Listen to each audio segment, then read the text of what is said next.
Cilat gjëra e humbin bereqetin në jetën e muslimanit. Dhe bën e shtëpin dhe i futet të hollat aty ku mendove dhe në fund nuk fitove. Por çfarë arsye? S'ka bereqet në kamaz, s'ka bereqet në vjedhje, s'ka bereqet në kazino. Zotësia e shumë njerëzve në kohën e sotme me mashtru dikan, aty ku ka përçarje nuk ka bereqet.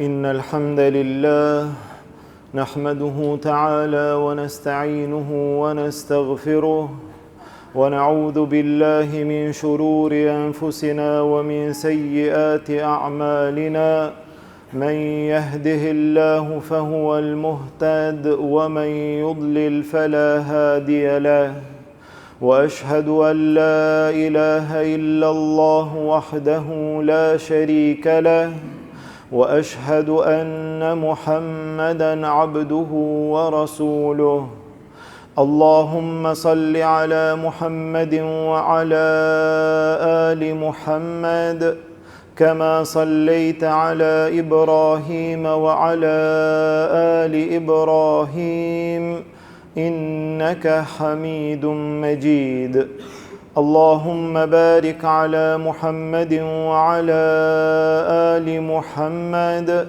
كما باركت على إبراهيم وعلى آل إبراهيم إنك حميد مجيد Falënderimi të kanë Allahu subhanahu wa ta'ala, atë falenderojmë dhe vetëm prej tij ndihmë dhe falje kërkojmë, salavatet dhe selamet tona ja dërgojmë dashurit ton Muhammedit sallallahu alaihi wasallam, familjes tij, shokëve të tij dhe gjithë atyre që e pasojnë rrugën e tij deri në ditën e gjykimit. Vëllezër të nderuar, pasi që kemi thënë disa fjalë në lidhje me rëndësinë e bereqetit, vlerën e bereqetit, gjithashtu dhe shkaqet të cilat e shtojnë bereqetin në jetën e besimtarit, ka mbetur që të shtrohet pyetja, a thua vallë, cilat gjëra e paksojnë bereqetin në jetën e besimtarit? Cilat gjëra e humbin bereqetin në jetën e muslimanit, që ne të kemi kujdes në jetën tonë, të ruhemi nga ato gjëra që ndoshta mundohemi, ndoshta angazhohemi, ndoshta lodhemi dhe në fund nuk kemi bereqet. Për çfarë arsye? Për këto arsye që besimtari duhet t'i ketë parasysh. Gjëja e parë apo kryesore, shkaku më i madh i cili e humb bereqetin në jetën e njeriut janë gjunahet e tij. Tha Ibn Qayyim el-Jauzi rahimullah, nga dënimi i gjunaheve është se ato e humbin bereqetin në jetën e njeriut, në pasurinë e njeriut, në diturinë e njeriut, në veprat e njeriut, në formë të përgjithshme. Gjunahet e humbin bereqetin në fenë e njeriut, në gjërat që kanë të bëjnë me fenë Allahut Azza wa Jall dhe në dunjan e njeriut, në aspektet e ndryshme të jetës së tij. Njeriu i cili i ban gjunah Allahut Azza wa Jall, gjunahet që rrethojnë ato, gjunahet në të cilat bie besimtari, të gjitha janë shkak që ja paksojnë bereqetin apo ja humbin bereqetin, dhe e sheh që ai mundohet, angazhohet, punon, lodhet, fiton dhe në fund nuk ka bereqet. Për çfarë arsye? Për shkak të gjunaheve, për shkak të mëkateve. Punon 10 vite, punon 20 vite dhe e sheh gjendjen e tij ende është në zero, apo ende është në minus, ende është në borxhe, që sa kohë mundohem maksimum me vite të tëra. Mirë po rezultati, mirë po fundi nuk del i kënaqshëm. Fundi nuk del ashtu siç pritet. Duhet ta kontrollojmë vetveten. Duhet t'i shoshisim zemrat dhe veprat tona. Duhet ta shohim mos ndoshta e kemi hidhruar Allahun Azza wa Jall, dhe Allahu të jep punë, dhe Allahu të jep obligime, dhe Allahu të jep mundësi të fitosh pasuri, dhe ti në duart e tua ki pare, dhe në fund dhe në fund nuk ka bereqet. Kështu tha Allahu Azza wa Jall në lidhje me kamatën: Yamhaqullahu riba wa yurbis sadaqat. Allahu e humb bereqetin e kamatës. Merr kredi, jep kredi, merr kamat, jep kamat, të hollat i ke marr, pasurinë e ke marr, Allahu e humb bereqetin. S'ka bereqet. Shkove në bank dhe more kredi dhe investove dhe renovove dhe bane darsman dhe bane shtëpin dhe i fute të hollat aty ku mendove dhe në fund nuk fitove. Por çfarë arsye? Yamhaqullahu riba. Allahu e humb. S'ka bereqet në kamat, s'ka bereqet në vjedhje, s'ka bereqet në kazino, sa do që ti ka mundësi të fitosh të holla. Yamhaqullahu riba. Allahu humb bereqetin e saj. Wa yurbis sadaqat. Allahu jep bereqet në sadaka. Allahu jep bereqet në bamirësi. Aty Allahu jep bereqet. Në haram, në gjunahën dhe Allahut Azza wa Jall nuk ka bereqet. Edhe nëse të ardhurat janë të shumta, gjunahet e humbin bereqetin në jetën e njeriut. Gjithashtu mashtrimi, hilet, zotësia e shumë njerëzve në kohën e sotme, njerëz të cilët mendojnë se kjo është zotësi, kjo është aftësi me mashtru dikan. Mos mi abo punën si duhet, mos me kry obligimin si duhet, mos me qu në vend emanetin si duhet, mi ba mashtrime dhe hile dikujt dhe në fund mendon njeriu se ka fituar dhe në pamjen e jashtme ka fituar. Mirë po nga ai fitim nuk ka bereqet. Tha pejgamberi sallallahu alaihi wasallam, blerësi edhe shitsi kanë të drejtë zgjedhje derisa të ndahen, e pasi të ndahen, فإن صدقا وبينا بورك لهما في بيعهما. Nëse kanë qenë të sinqert, kanë treguar drejt në tregtin, në shitblerjen, në punën e tyre, burika lahuma. Allahu do t'ju jep bereqet. I pastër, i drejt, me halal, sa do që të jetë fitimi, pa hile, pa mashtrim, burika lahuma fi bej'ihima. Allahu jep bereqet në atë puna tregti. Wa in kadhaba wa katama muhiqat barakatu bej'ihima.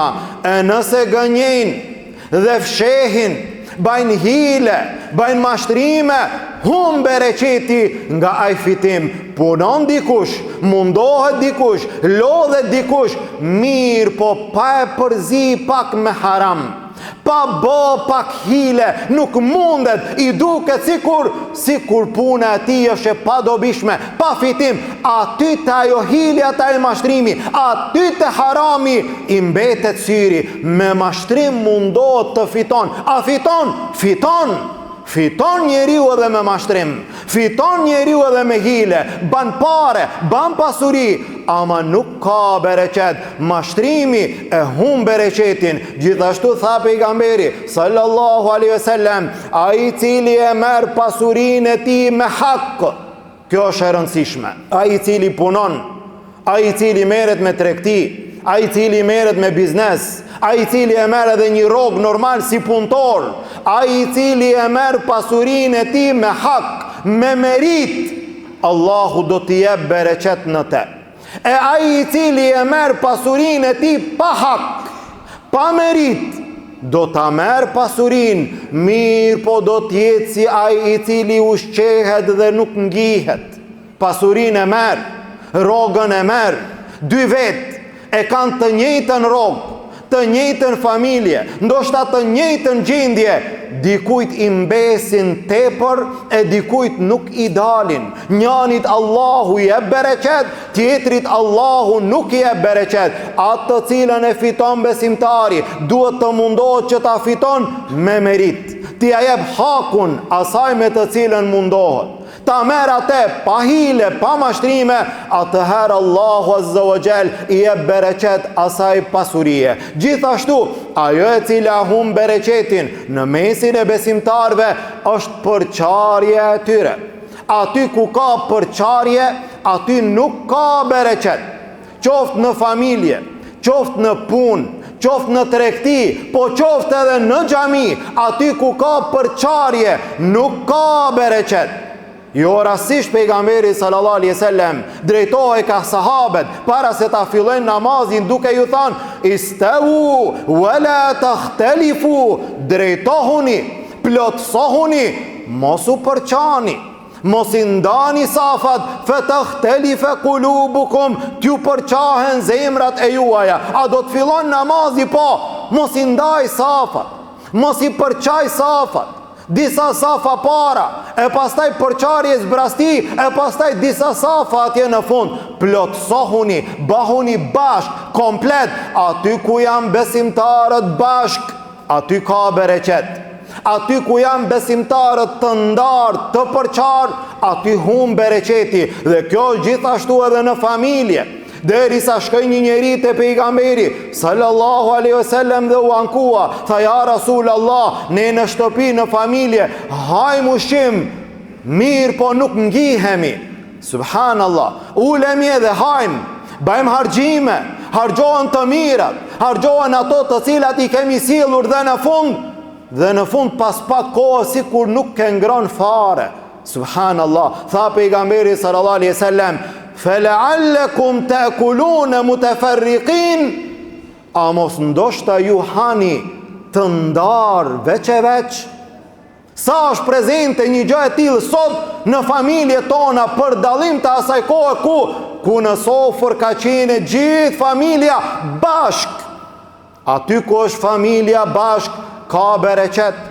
Aty ku janë të ndarë, baba kthehet prej pune han vet, e nana pastaj han vet, e fëmiu kthehet prej shkolle dhe pastaj han vet, e pastaj njani nuk don me ngran tash, do të ngran ma vonë, e pastaj dhe secili veç e veç të ndarë të përçar. فَلَعَلَّكُمْ تَأْكُلُونَ مُتَفَرِّقِينَ, mos ndoshta ju hani të ndarë veç e veç. Than po ja Rasulullah, ky është defekti. Kjo është problemi, nuk ka bereqet në atë sofër ku secili antar ulet një nga një. Po si është bereqeti? Tha pejgamberi sallallahu alaihi wasallam, fajtamiu ala ta'amikum, uluni krejt bashk në sofër, bani bismillah, ulu krejt bashk, mos hani një nga një, e gjithë familja së bashku. Bani bismillah, Allahu do t'ju jep bereqet. E hum bereqetin nëse njeriu ndahet, nëse njeriu përçahet. Gjithashtu tha pejgamberi sallallahu alaihi wasallam, ushqimi i cili është i përgatitur për një njeri ju mjafton dyve. Ushqimi i cili është për dy ju mjafton 4 vetëve. Ushqimi i cili është për 4 ju mjafton 8 vetëve. Po si ju mjafton? Allahu lëshon bereqet. Nëse ata hajnë së bashku, do të ketë bereqet. Nëse ata ndahen dhe përçahen, hum bereqeti. Andaj besimtari në jetën e tij duhet të mundohet të qëndron larg atyre gjërave të cilat ja humbin bereqetin pas gjithë lodhjes, pas gjithë angazhimit. E humbin bereqetin në jetën tonë gjunahet e mdhaja, gjunahet e shumta, mashtrimet dhe hilet dhe gjithashtu përçarja në mesin e besimtarve. Lusim Allahun Azza wa Jall, Allahu të na jep bereqet në pasurinë tonë, Allahu të na jep bereqet në familjet tona, në fëmijët tanë, në vendbanimet tona, në gjitha angazhimet dhe veprat tona. Allahu të na jep bereqet në gjithë jetën tonë, të jetojmë ashtu si Allahu është i kënaqur, e t'ia dorëzojmë shpirtin Allahut me la ilaha illa Allah, e të dalim para Allahut faqebardh. Lusim Allahun Azza wa Jall, musliman kudo që janë, Allahu t'i ndihmon, gjendjen e tyre Allahu ta lehtëson, të varfërit tanë Allahu t'i pasuron, të sëmurët tanë Allahu t'i shëron, të vdekurit tanë Allahu t'i mëshiron. Lusim Allahun Azza wa Jall, nga dënimi i tij të na shpëton, në Jannatul Firdaus të na bashkon. Amin. Walhamdulillahi Rabbil alamin. سبحانك اللهم وبحمدك أشهد أن لا إله إلا أنت أستغفرك وأتوب إليك.